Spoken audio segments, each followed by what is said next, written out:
Inna awlan nasi bi yawmal qiyamati aksaruhum alayya salatan. Masya Allah.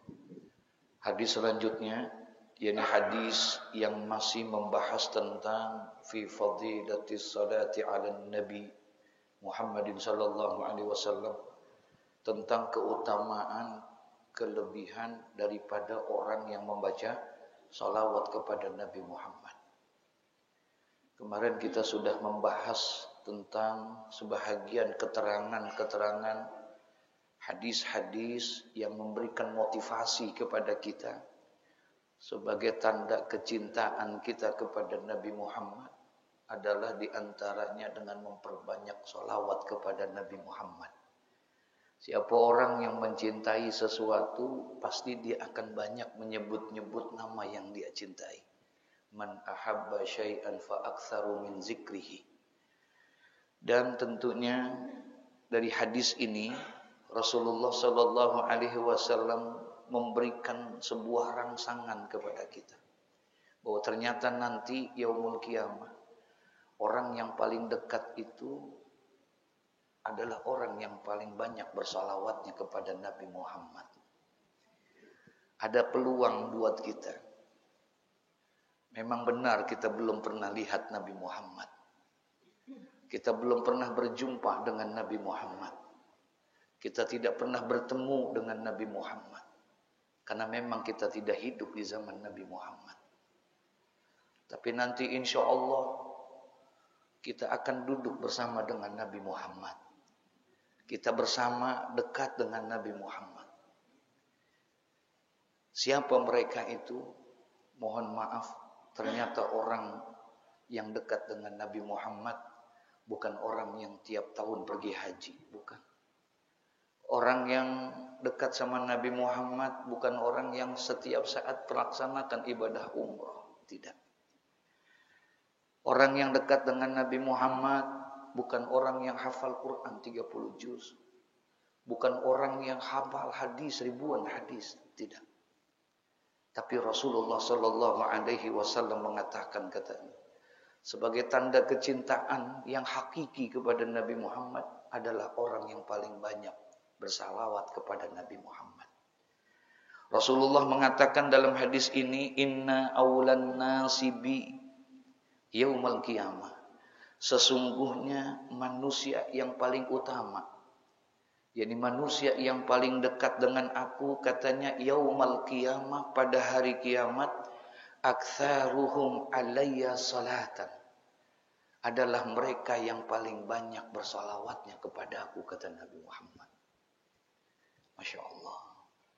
Ada peluang buat kita, ya. Semua nanti pengen duduk dengan Nabi Muhammad. Semua ingin bersama dengan Nabi Muhammad.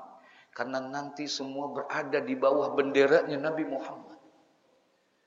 Bukan hanya kita, tapi umat-umat sebelum Nabi Muhammad pun demikian. Bukan hanya umat, para nabi, para rasul yang diutus oleh Allah. Semuanya berada di bawah benderanya Nabi Muhammad.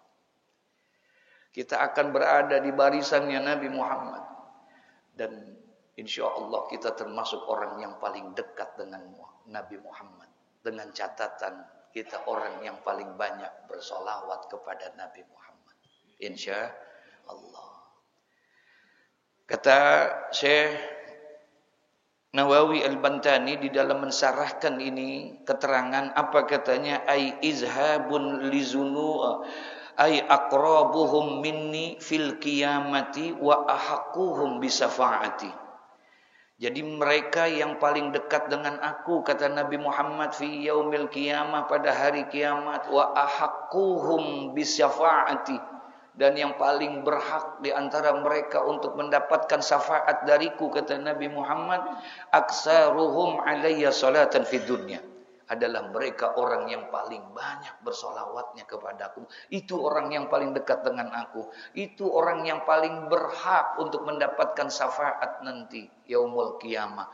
Kenapa? Li'anna kathratas salati alaihi tadullu ala sidqil mahabbah. Karena yang namanya memperbanyak itu berarti dia menunjukkan kesempurnaan kecintaannya dia kepada Nabi Muhammad.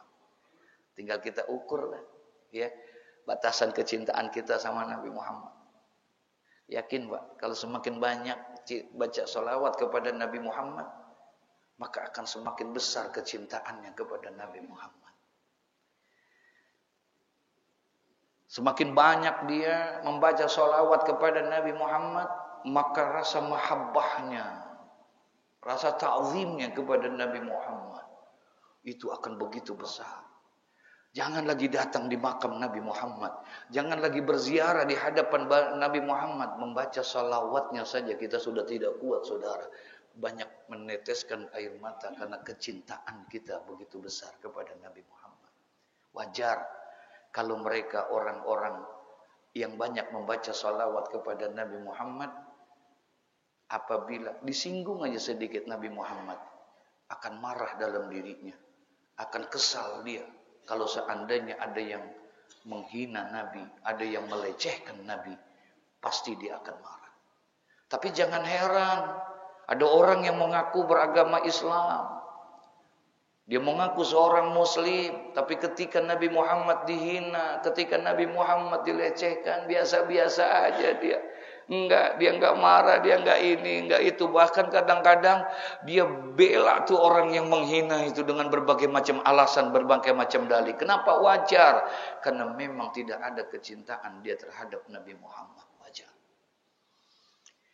Dan orang yang paling banyak membaca sholawat kepada Nabi Muhammad bukan hanya sekedar dia nanti yaumul qiyamah mendapatkan syafaat Rasulullah, bukan hanya sekedar dia menjadi orang-orang yang dekat dengan Nabi Muhammad, bahkan orang yang membaca sholawat kepada Nabi Muhammad seperti orang-orang yang kayak kita ini, inilah orang-orang yang nanti dirindukan oleh Nabi Muhammad. Kita yang dirindukan insya Allah. Kenapa? Karena satu hari Rasulullah Shallallahu Alaihi Wasallam pernah berkumpul dengan para sahabat-sahabatnya. Seperti ini mereka berkumpul. Kemudian tiba-tiba Nabi Muhammad berdiri dan Nabi Muhammad berkata di hadapan para sahabat, "Mata alqa ikhwani, mata alqa ikhwani, mata alqa ikhwani." Kapan aku bisa berjumpa dengan saudara-saudaraku? Kapan aku bisa bertemu dengan saudara-saudaraku? Kapan aku bisa berjumpa dengan saudara-saudaraku? Berulang-ulang Nabi Muhammad mengatakan itu. Sampai-sampai sahabat ini saling tengok kiri kanan. Ada apa Rasulullah ucapan seperti ini? Kenapa sampai Rasulullah mengatakan hal yang seperti ini? Bahwa Rasulullah itu ingin berjumpa dengan saudara-saudaranya. Rasulullah ingin bertemu dengan saudara-saudaranya. Rasulullah rindu dengan mereka. Sampai-sampai ada sahabat bertanya kepada Nabi Muhammad, "Ya Rasulullah, alasna ikhwanaka ya Rasulullah." Ya Rasul, apakah bukan kami semua ini bukan saudara-saudaramu ya Rasulullah? Bukankah kami ini semua adalah saudara-saudaramu ya Rasulullah? Faqala Nabi sallallahu alaihi wasallam, kemudian Nabi berkata, "Bukan. Kalian bukan saudara-saudaraku. Antum ashabi. Kalian adalah sahabat-sahabatku. Aku rindu dengan saudara-saudaraku. Aku ingin berjumpa sama mereka. Aku ingin berkumpul sama mereka. Kalau kalian yang hadir saat ini, antum ashabi. Kalian adalah sahabat-sahabatku." Itu sahabat jadi tambah heran, tambah bingung. Lalu siapa yang dimaksud dengan saudara-saudaranya? Maka berkatalah sahabat itu kemarin. Kata sahabat itu, "Ya Rasulullah, kalau kami bukan termasuk saudara-saudaramu, siapa yang engkau maksud dengan saudara-saudaramu itu ya Rasulullah?" Apa jawaban Nabi Muhammad? Ketika Nabi Muhammad ditanya, "Siapa yang engkau maksud dengan saudara-saudaramu itu?" "Ikhwani, unasun ya'tuna min ba'di, amanu bi walam yaruni, wasallahu alayya walam yal." Allahumma sholli ala sayyidina Muhammad. Itu jawaban Nabi Muhammad. Kata Nabi Muhammad, yang aku maksud dengan saudara-saudaraku, orang-orang yang aku rindukan, orang-orang yang ingin sekali aku berjumpa sama mereka. Ikhwani, unasun Ya'tuna min ba'di amanu bi walam yarawni. Mereka adalah orang-orang yang hidup bukan pada zamanku. Orang-orang yang hidup bukan pada zamanku, tapi mereka beriman kepadaku, padahal mereka belum pernah melihat aku. Wasallau alayya walam yaltaqubi. Mereka bersolawat kepadaku, padahal mereka belum pernah berjumpa dengan aku. Itu orang yang aku rindukan, kata Nabi Muhammad. Allahumma sholli ala sayyidina Muhammad. Mudah-mudahan di antara orang-orang yang dirindukan oleh Rasulullah adalah kita yang hadir saat ini, saudara. Dirindukan kita oleh Rasulullah. Rasulullah rindu. Kalau sahabat Abu Bakar As-Siddiq, beliau cinta sama Nabi, Nabi kenal sama dia, itu wajar. Kalau Rasul Sayyidina Abu Bakar, dia cinta sama Nabi. Sayyidina Umar, dia cinta sama Nabi Muhammad. Dia beriman kepada Nabi Muhammad. Dia bersolawat kepada Nabi Muhammad. Wajar. Karena mereka hidup bersama Nabi Muhammad. Karena mereka berjumpa dengan Nabi Muhammad. Mereka bertemu dengan Nabi Muhammad. Kita belum pernah ketemu sama Nabi Muhammad. Kita belum pernah melihat Nabi Muhammad. Tapi insya Allah kita termasuk orang yang dirindukan oleh Nabi Muhammad. Perbanyak salawat kepada Nabi Muhammad. Insya Allah. Masya Allah. Jadi kata Rasulullah dalam hadis yang pertama, Inna awlan nasi bi yaumal qiyamah aksaruhum alayya salatan. Sesungguhnya aulan nas, manusia yang paling utama, ai aqrabuhum minni, yaitu mereka orang yang paling dekat dengan aku, kata Nabi Muhammad, yaumal qiyamah, pada hari kiamat, aktsaruhum alayya salatan, adalah mereka yang paling banyak membaca salawat kepadaku, kata Nabi Muhammad. Allah kenal Pak dengan kita. Demi Allah, Rasulullah akan kenal dengan kita.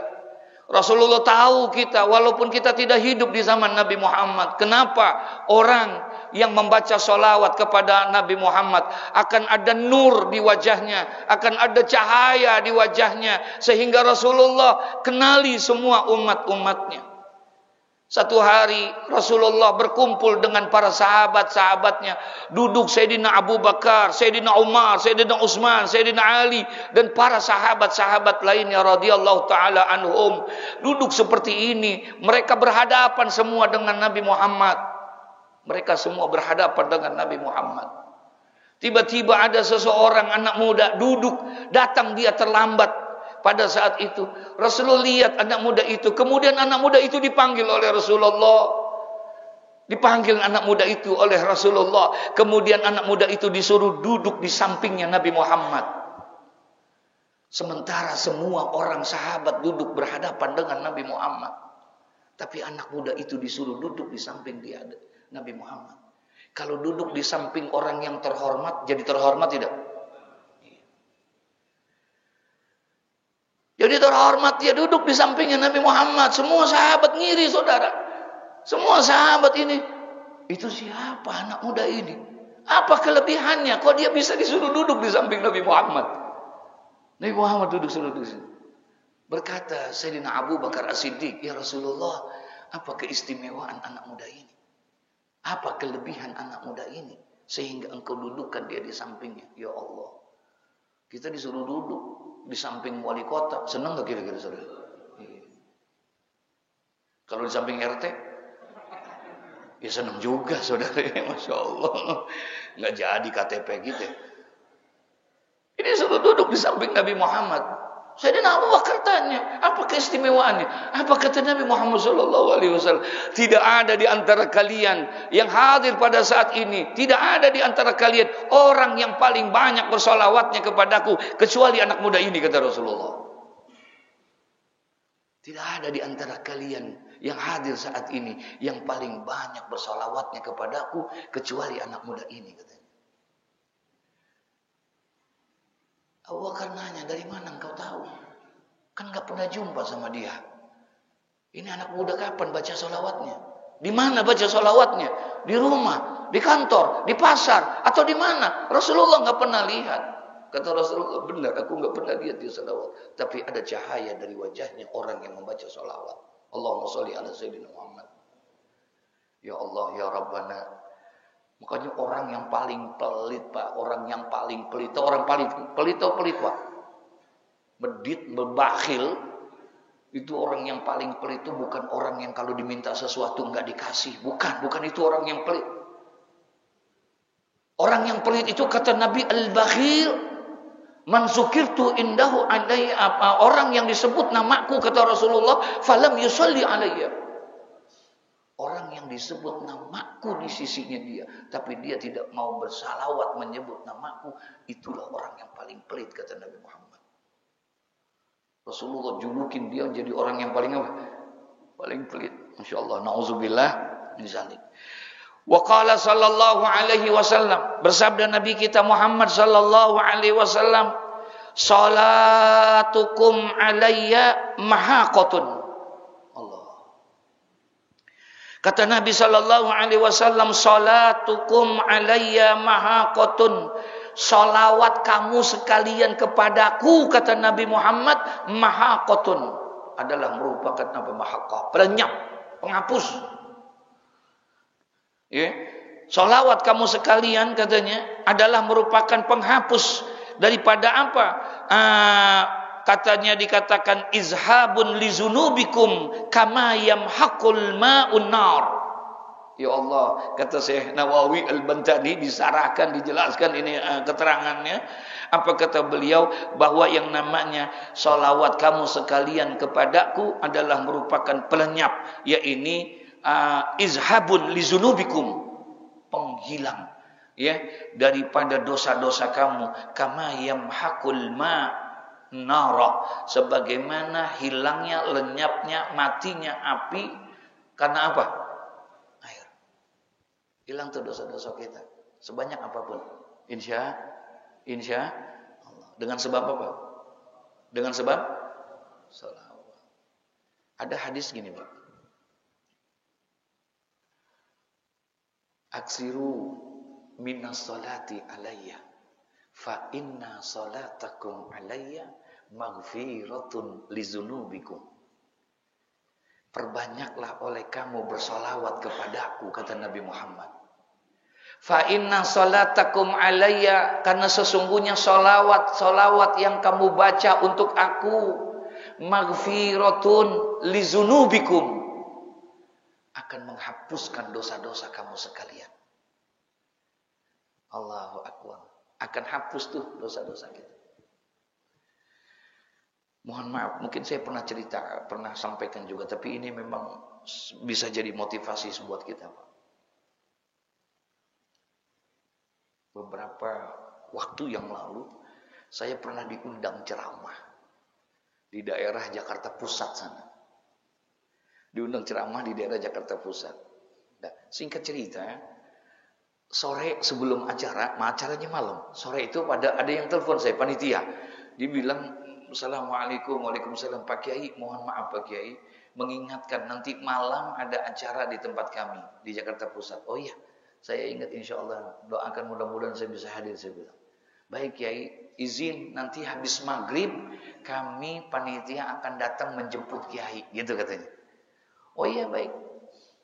Kebetulan saya belum paham benar daerahnya, ya nanti insya Allah. Nah singkat cerita, datang ini orang bertiga, dia datang jemput saya bertiga. Kemudian berangkatlah saya naik mobil bertiga, ikut mobil bersama dengan yang jemput itu.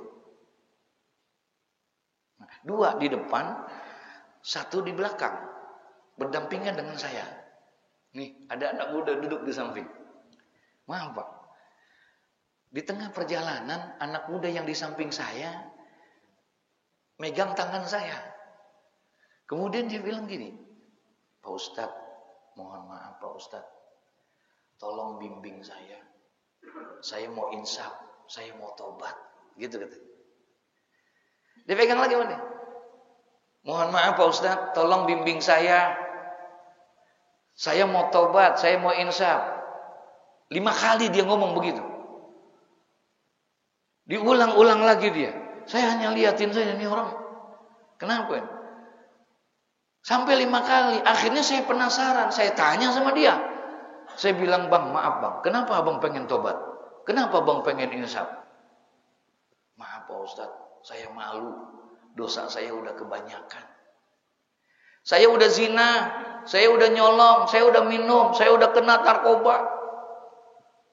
Itu rumah-rumah tahanan yang ada di Jakarta, hampir semua saya masukin. Hampir semua saya udah masukin. Dan bahkan ada satu dosa yang sampai dengan saat ini saya merasa takut Pak Ustadz. Saya merasa dihantui terus dengan dosa itu. Saya pernah membunuh orang. Tuh kata dia. Dibuka bajunya sama dia Pak. Di dalam mobil dia buka bajunya. Dia angkat kainnya. Saya lihat dengan mata kepala saya sendiri. Ya Allah. Dari ujung kaki sampai ujung leher. Sekujur tubuhnya. Penuh dengan apa? Tato segitu banyaknya tuh. Tapi dia pegang tangan saya kenceng banget. Ustadz tolongin saya mau tobat, saya mau insaf. Bimbing saya Pak Ustadz. Saya belum sempat cerita, belum sempat jawab pertanyaannya, saya sampai di tempat acara. Kemudian saya pun ceramah. Selesai ceramah saya pulang, naik lagi mobil. Waktu saya naik mobil ke dalam jemputan, ada dia lagi di dalam. Ada dia lagi, ada di dalam mobil. Tapi anehnya itu ketika pulang dari tempat acara sampai rumah saya, ini anak nggak berkata apa-apa, diam. Dia hanya nunduk. Sepanjang perjalanan dia hanya duduk diam aja, nggak ngomong. Sampailah dia di rumah saya. Ketika sampai, karena saya pun turun dari mobil. Saya turun dari mobil, anak muda ini juga ikut turun, Pak. Anak muda ini turun, apa yang dilakukan sama dia? Allahu Akbar. Dia datang, dia peluk saya, dia nangis di pundak saya. Senangis-nangisnya. Kata dia, Pak Ustadz tolongin saya Pak Ustadz. Saya takut. Saya takut. Apa yang mesti saya lakuin? Saya mau tobat, saya mau insaf. Apa yang saya mesti lakukan? Disitulah tuh saya yakin. Ternyata emang anak muda ini benar-benar pengen apa? Pengen tobat. Kemudian saya nggak banyak ngomong Pak. Tadi itu hadis yang tadi saya sampaikan sama dia. Bang, gini Bang. Kalau buat nasehatin, saya belum mampu Bang. Saya juga masih banyak salah, masih banyak hilaf. Tapi satu, kalau abang sudah bertobat kepada Allah dengan taubatan nasuha, satu aja Bang. Abang gak usah banyak lakuin macam-macam, satu aja kalau memang abang sudah niat untuk bertobat kepada Allah. Kemudian satu, perbanyak sholawat kepada Nabi Muhammad. Ini jaminan bukan dari saya, ini jaminan dari Nabi Muhammad. Karena Nabi Muhammad, dia yang mengatakan aksiru minas sholati alayya. Perbanyaklah oleh kamu bersolawat kepadaku. Karena sesungguhnya solawat yang kalian baca untuk aku itu maghfiratun lizunubikum, akan menghapuskan dosa-dosa kamu sekalian. Kemudian kata dia dengan rasa senangnya tuh, jadi saya harus baca solawat, Ustaz. Iya. Berapa yang mesti saya baca? Sebanyak-banyaknya. Terus kapan saya Pak Ustaz bacanya? Kapan saja? Di mana? Di mana saja? Maaf, salawat ibadah yang tidak terikat dengan tempat, tidak terikat dengan waktu. Kapan saja, boleh nggak? Di mana saja boleh. Kata anak muda ini, baik Pak Ustaz. Maaf, kemudian dia ambil tangan saya, dia cium tangan saya. Apa kata dia? Mohon izin minta redoknya. Mulai malam ini saya akan amalkan salawat itu. Saya minta izinnya Pak Ustaz. Dah. Kemudian selesai. Kemudian baca. Saya pun pulang, dia pun pulang. Saya nggak ketemu lagi udah. Hari ganti minggu, minggu tukar bulan, sebulan, 2 bulan, 3 bulan, 4 bulan. 4 bulan kemudian ada telepon lagi. Ada telepon. Dari tempat yang sama. Assalamualaikum, waalaikumsalam. Pak Kiai mohon izin minta waktu. Semalam kami rapat Pak Kiai. Warga masyarakat dengan DKM, kemudian sepakat kami akan mengadakan tablik akbar. Kami akan mengadakan pengajian akbar dan hasil rapat meminta Pak Kiai kembali untuk mengisi tausiah. Oh iya, kapan? Tanggal sekian gini. Oh baik, insya Allah bisa saya lihat jadwal saya bisa. Ya udah, insya Allah bisa. Terima kasih. Kiai, izin Kiai, kalau memang itu bisa, nanti waktu acara kami panitia akan jemput lagi Pak Kiai. Saya bilang jangan, saya masih ingat tempatnya, nggak usah dijemput. Tapi saya takut dia ntar ngikut lagi nih muda. Saya bilang nggak usah dijemput. Dah. Singkat cerita sampai acara Pak. Kemudian saya ceramah. Selesai ceramah duduk istirahat sambil makan. Saya ingat anak muda ini. Anak muda ini nggak ada. Saya ingat. Saya tanya sama Pak Haji pengurus. Pak Haji, mohon maaf. 4 bulan yang lalu pertama kali saya ceramah di sini, dulu tuh ada anak muda yang ikut jemput saya. Yang mana, Kiai? Saya lupa namanya. Tapi orangnya begini. Saya ceritain tuh semuanya. Yang mana? Aduh, saya lupa namanya. Tapi dia tatoan, dia ini. Oh iya, Kiai, bener. Itu anak muda dulu memang ikut jemput Kiai itu. Benar, kata dia. Iya, kemana? Kok malam ini nggak ada di acara ini? Kiai, itu anak muda yang dulu jemput Kiai, yang orangnya tatoan, yang orangnya ini bla bla bla semuanya. Maaf Kiai, baru beberapa hari yang lalu meninggal dunia. Innalillahi wa inna ilaihi raji'un. Baru beberapa hari yang lalu meninggal dunia Pak Kiai. Meninggal. Saya maaf nggak begitu terkejut dengar anak muda itu meninggal dunia. Karena yang namanya kematian kagak tua kagak muda mati nggak? Iya. Nggak kaya nggak miskin Pak yang namanya kematian. Jadi saya nggak merasa kaget banget gitu dengar kayak begitu. Teman ada satu yang saya iri. Apa tuh pengurus ngomong? Kiai, tuh anak muda yang dulu jemput Pak Kiai tuh, yang orangnya tatoan, yang orangnya begini, itu baru beberapa hari yang lalu meninggal dunia. Maaf Kiai, ini anak muda meninggal dunianya dalam keadaan sujud waktu melaksanakan sholat subuh berjamaah. Itu yang bikin saya iri. Meninggal dunianya dalam keadaan sujud. Sholat subuh berjamaah. Ini gak sembarangan Pak meninggal dunia kayak begini. Betul. Maaf, Ustadz belum tentu nih bisa mati kayak begini. Kiai belum tentu bisa meninggal dunia seperti ini. Tapi ini preman Pak. Dosa apa yang belum dia kerjain? Maksiat apa yang belum dia lakuin? Dia udah zina, dia udah nyolong, dia udah minum. Itu rumah tahanan semuanya udah dimasukin sama dia. Sekujur tubuhnya penuh dengan tato. Bahkan dia pernah membunuh orang.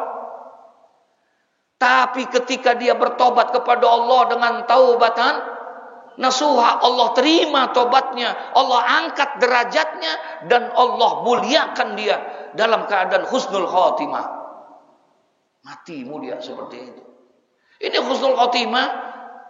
Kita udah pernah bahas Pak. Husnul khotimah kata Hadratus Syekh Haji Muhammad Syafi'i Azami, ada 3 tuh husnul khotimah. Ada husnul khotimah ammah, ada husnul khotimah khossah, ada husnul khotimah khossatil khossah. 3 husnul khotimah itu. Ada husnul khotimah ammah, umum. Ini rada gampangan nih yang model begini mah. Banyak. Apabila ada orang meninggal dunia, ketika dia meninggal dunia, dia muslim, dia mukmin, dia enggak maksiat, dia enggak musyrik, maka insya Allah dia dalam keadaan husnul khotimah. Tapi husnul khotimah kelasnya ammah, umum. Ada lagi yang lebih tinggi makomnya. Husnul khotimah khossah, khusus. Ini mah kelas VIP Pak. Siapa orang yang meninggal dunia dalam keadaan husnul khotimah khossah? Mereka orang-orang yang meninggal dunia. Ketika meninggal dunia bukan hanya muslim, bukan hanya mukmin, tapi meninggal dunianya dalam keadaan beribadah kepada Allah. Beda tuh. Matinya dalam keadaan apa? Ibadah. Orang lagi sujud mati. Lagi baca Quran meninggal. Termasuk katanya orang-orang yang ketika dia meninggal dunia, di akhir hayatnya nggak ada kalimat yang keluar dari mulutnya kecuali kalimat tauhid, la ilaha illallah. Orang yang mengatakan la ilaha illallah di akhir hayatnya dikategorikan sebagai orang yang mati husnul khotimah, khosoh, khusus. Nggak sembarangan bisa ngucapin la ilaha illallah.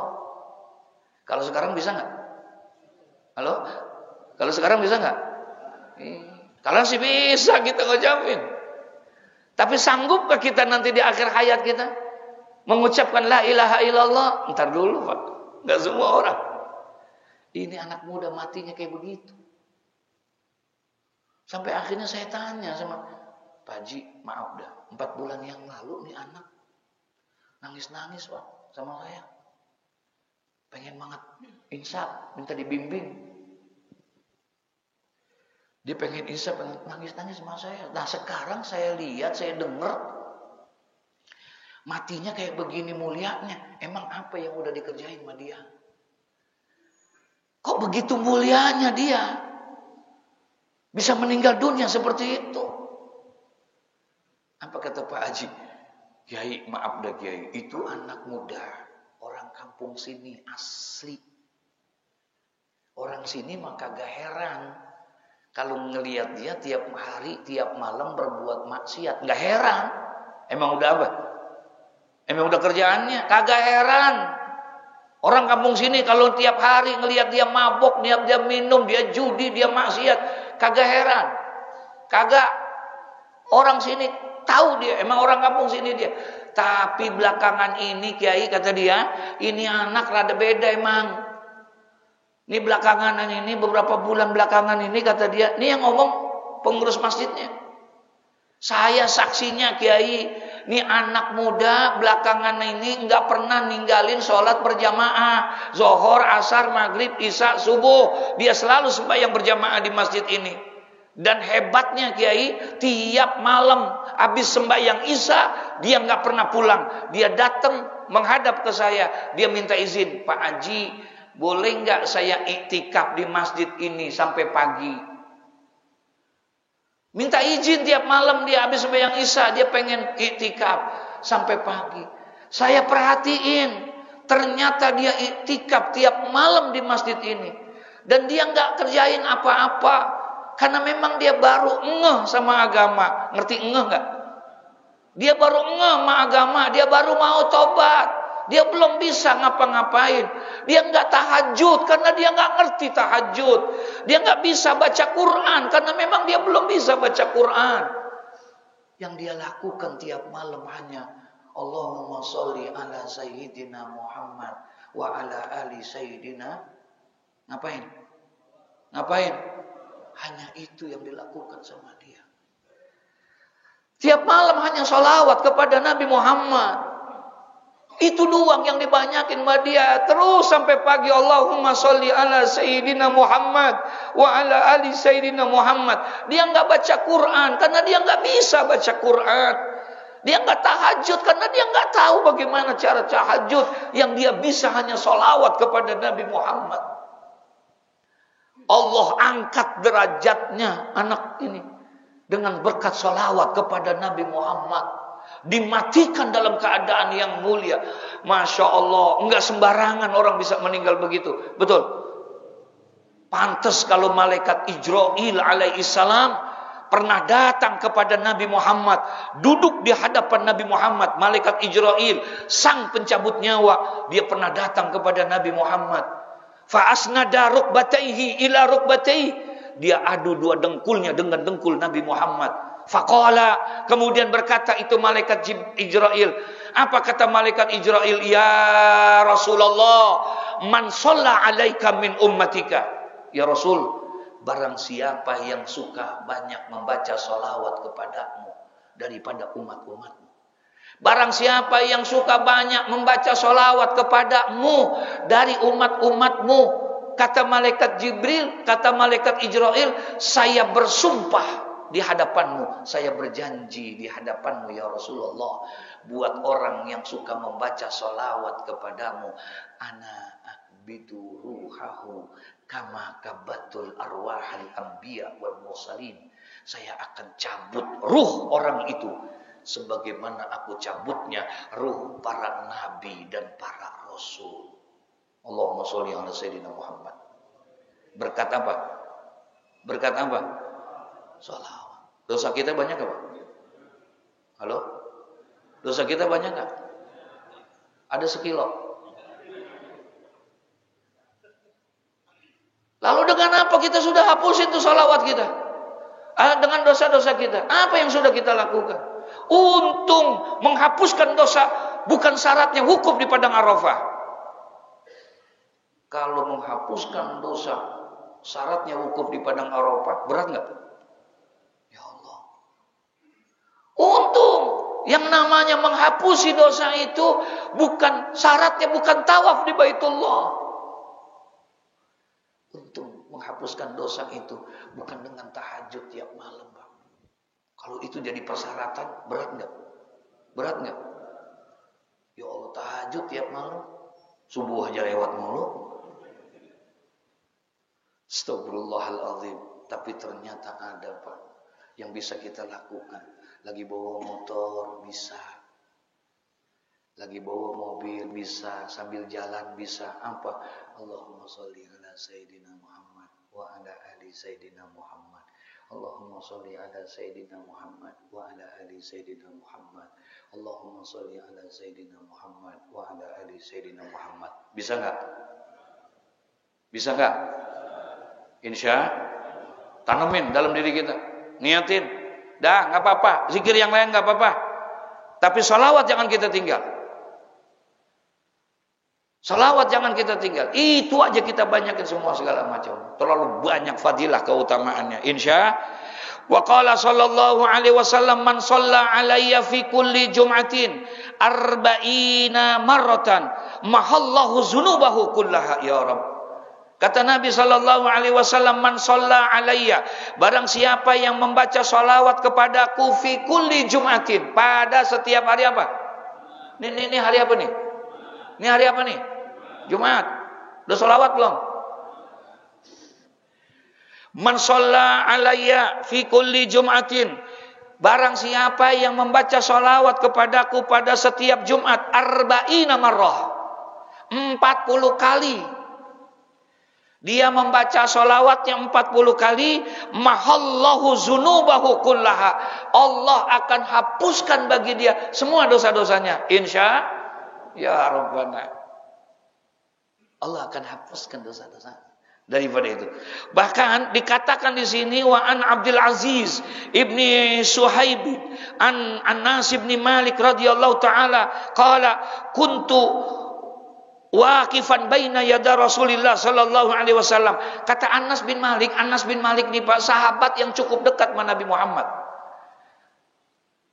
Hampir 11 tahun dia berdampingi Nabi Muhammad, dia layani Nabi Muhammad. Anas bin Malik.